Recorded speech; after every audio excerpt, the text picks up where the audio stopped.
Welcome to the Day 6 video, which is a continuation of solving logarithmic functions. So this is what we started yesterday.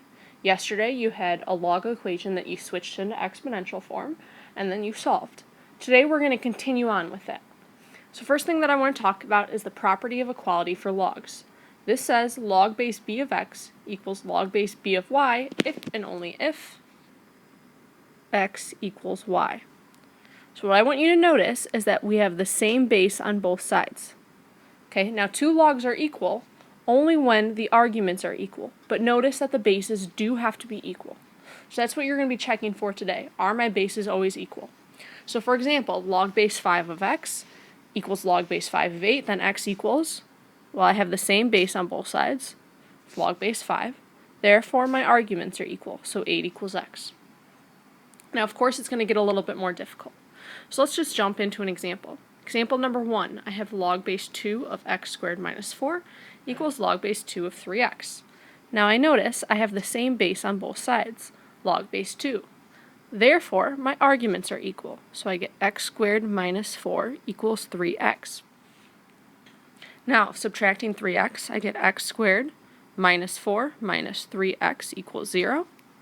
I'm going to rewrite it to be x squared minus 3x minus 4 equals 0.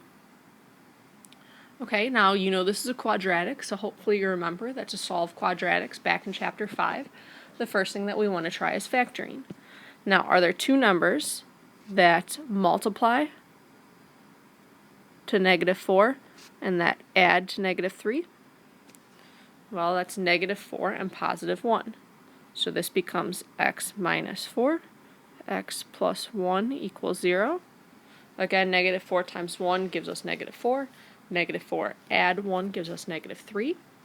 And then I set the 2 equal to 0. I get x minus 4 equals 0. X plus 1 equals 0. So this gives me x equals 4 and negative 1. Now, you need to make sure that both of these values of x fit in the domain of our function. So can I substitute both in? Well, if you substitute 4 in, on the left side I get log base 2 of 4 squared is 16 minus 4 is 12. Okay, so I just plug it in here, so I get 12. If I plug in 4 over here, I also get 12. So that 4 works. Now if I plug in negative 1, if I plug in negative 1 to the left side, I get negative 3.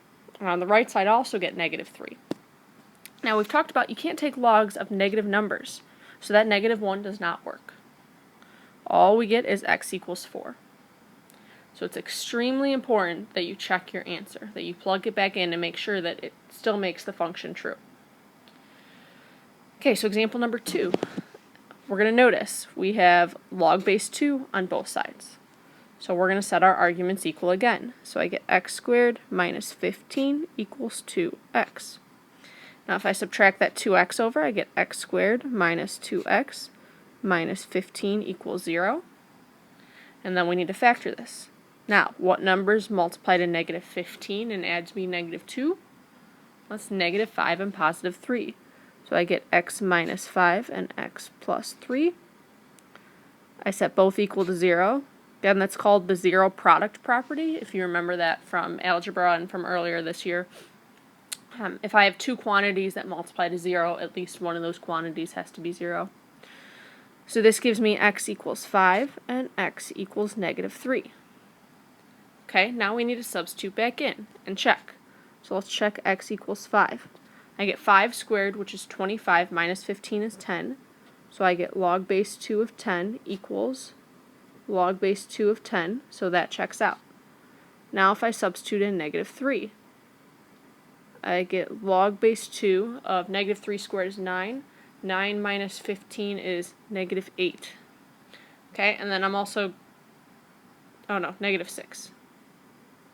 Sorry, negative 6. And I'm also going to get a negative 6 on the right side. So that negative 3 is not going to work, but 5 is going to. Now, I cannot stress enough that you need to check both answers. You can't just assume that the negative does not work, because there are going to be cases where the negative does work, where it's not an issue. So I cannot stress enough, please actually check both answers. Don't just guess as to which one doesn't work. Sometimes both answers will work. Okay, so we've now reached a point where you are going to try one. So I would like you to try example number 3. Pause the video right now and try this one on your own.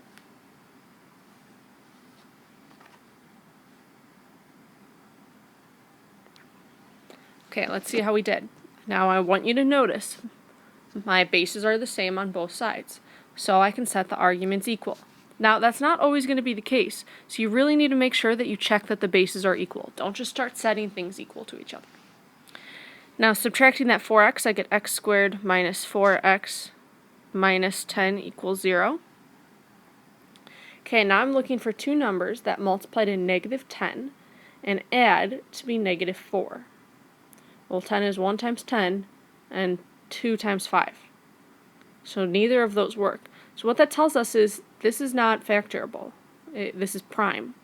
So what did you do when you got to this point? Did you just stop? Did you just quit? Well, hopefully you should remember that solving a quadratic that doesn't factor, you can use the quadratic formula. So the quadratic formula is the opposite of b, so 4 plus or minus the square root of b squared, so 4 squared minus 4 times a times c, all over 2a. So this becomes 4 plus or minus the square root. 4 squared is 16. Now 4 times 1 is 4, times a negative 10 is going to be a positive 40, all over 2.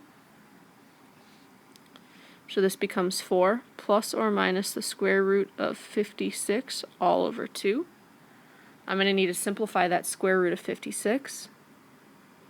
So 56 is 8 times 7. 8 is 4 times 2, and then I get 2 times 2. So I have a pair of 2's and a 2 and a 7 left over. So this becomes 4 plus or minus 2 root 14 all over 2. Now remember that root 14 comes from the 2 and the 7 that were left over. Last thing, I'm going to divide 4, 2, and 2 by 2. So I get 2 plus or minus 1 root 14 all over 1. Okay, I know that was kind of a throwback to Chapter 5 and first semester, but hopefully we remember how to use the quadratic formula. If not, you're going to want to make sure that you look back at Chapter 5. I think it was Section 6 where we did quadratic formula. Now we need to check, are both of these answers going to work? Well, if I have 2 plus root 14, that's going to be a positive answer, which will work on this right side of our equation. But if I do 2 minus root 14, that's going to be a negative, which will make the right side of the equation impossible. So I can't do 4 times a negative number and take that log. So our only answer is going to be 2 plus root 14. Okay, now if I lost you on that, please make sure you star this example and ask your teacher tomorrow. You're going to need to remember the ways to solve quadratics, whether that be factoring or the quadratic formula. You're going to need to remember that. So if this confused you, please make sure you star it and ask your teacher tomorrow. Okay, example number 4. Now, this one should look different from the previous 3. This should look different because I don't have a log on the right side. So this is going to be more similar to what we did yesterday. I do not want you to set those two equal. You can't do that because the right side doesn't have a log.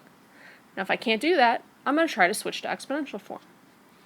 So I get 2 to the third power equals x squared minus 2x. So exactly what we did yesterday. So I get 9 equals x squared minus 2x. Subtracting the 9, I get 0 equals x squared minus 2x minus 9. And now I need to solve this. Well, does it factor? Are there two numbers that multiply to negative 9 and add to be negative 2? Well, no. So again, we're going to have to do the quadratic formula. So it's the opposite of b, so 2 plus or minus b squared, so 2 squared minus 4 times a times c, all over 2a. So this becomes 2 plus or minus 2 squared is 4. Negative 4 times negative 9 is going to be positive 36, all over 2. So this becomes 2 plus or minus root 40, all over 2. Now root 40 is going to give us 4 and 10. 4 is 2 times 2. That 10 is going to break down to be 2 times 5, but I'm not going to be able to simplify that further. So I get 2 plus or minus 2 root 10 over 2. Again, that 10 comes from here, which I couldn't break down. Dividing everything by 2, I get 1 plus or minus 1 root 10. Now I need to check, can I use both of these?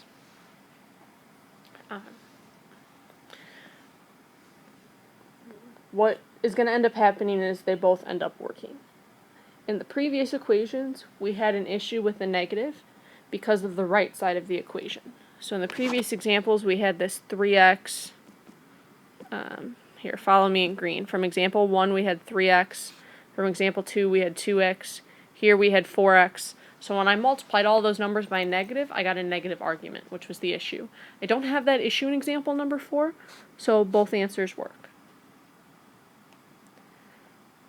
Okay, now again, it might be easier for your teacher to show you this tomorrow when you guys have a calculator in hand and you can be there to ask questions. So if you have a question with this one, please make sure that you star it and you ask tomorrow. Okay, example number 5 is yours to try. So right now, pause the video and try this example on your own. It's similar to example number 4, but it will not involve the quadratic formula. Good luck.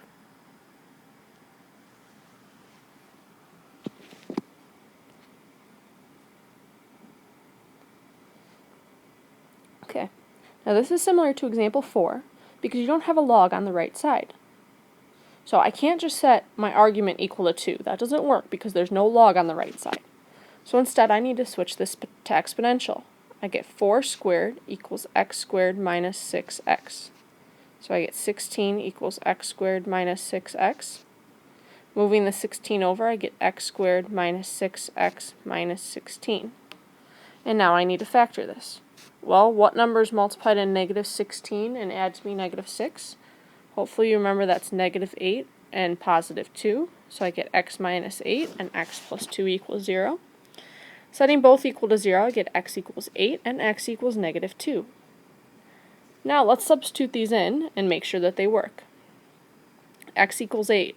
So this will be 8 squared minus 6 times 8. So 64 minus 48, which is 16. That's a positive number, so that works. Negative 2 will give me 4 minus 6 times negative 2, so also 16. So this also works. So here's one of those cases where I talked about where both answers work. It's okay that you have a negative. That still works. So hopefully you got that right. If not, hopefully you see what mistake you made. Now, for example number 6, this is one I would like you to try on your own also. Please pause the video right now and try this one on your own. Come back when you have finished.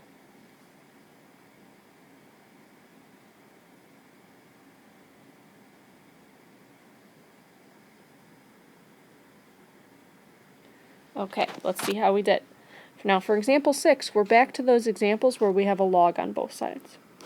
Because we have the same log base, we can set the arguments equal. So I get 4x squared minus 3 equals 11x. This gives me 4x squared minus 11x minus 3 equals 0.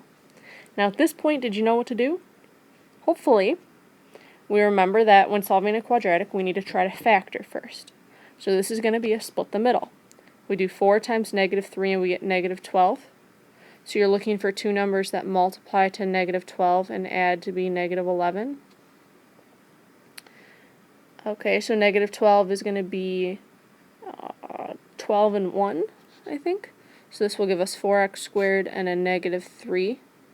And that negative 11x I'm going to express as a negative 12x plus 1x.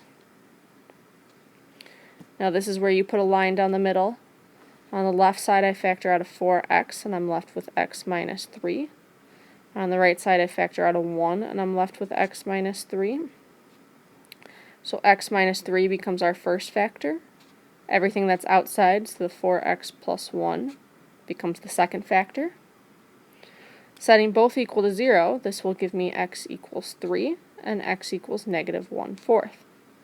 Now right away, I notice that that negative 1/4 is going to be an issue on the right side.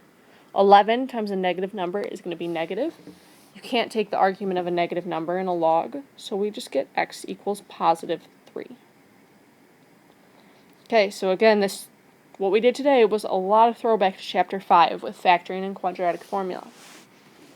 So if you don't remember how to split the middle, or how to factor, or how to do the quadratic formula, you need to fish out your Chapter 5 notes, or look on Schoology, or ask your teacher for some review. What we did today is we did a little bit of a continuation of what we did yesterday with examples 4 and 5, switching from log to exponential form. And then what we also did is we noticed when we have logs on both sides of the equation with the same base, we can set the arguments equal. So please make sure if you have any questions that you star them and ask your teacher tomorrow. See you tomorrow.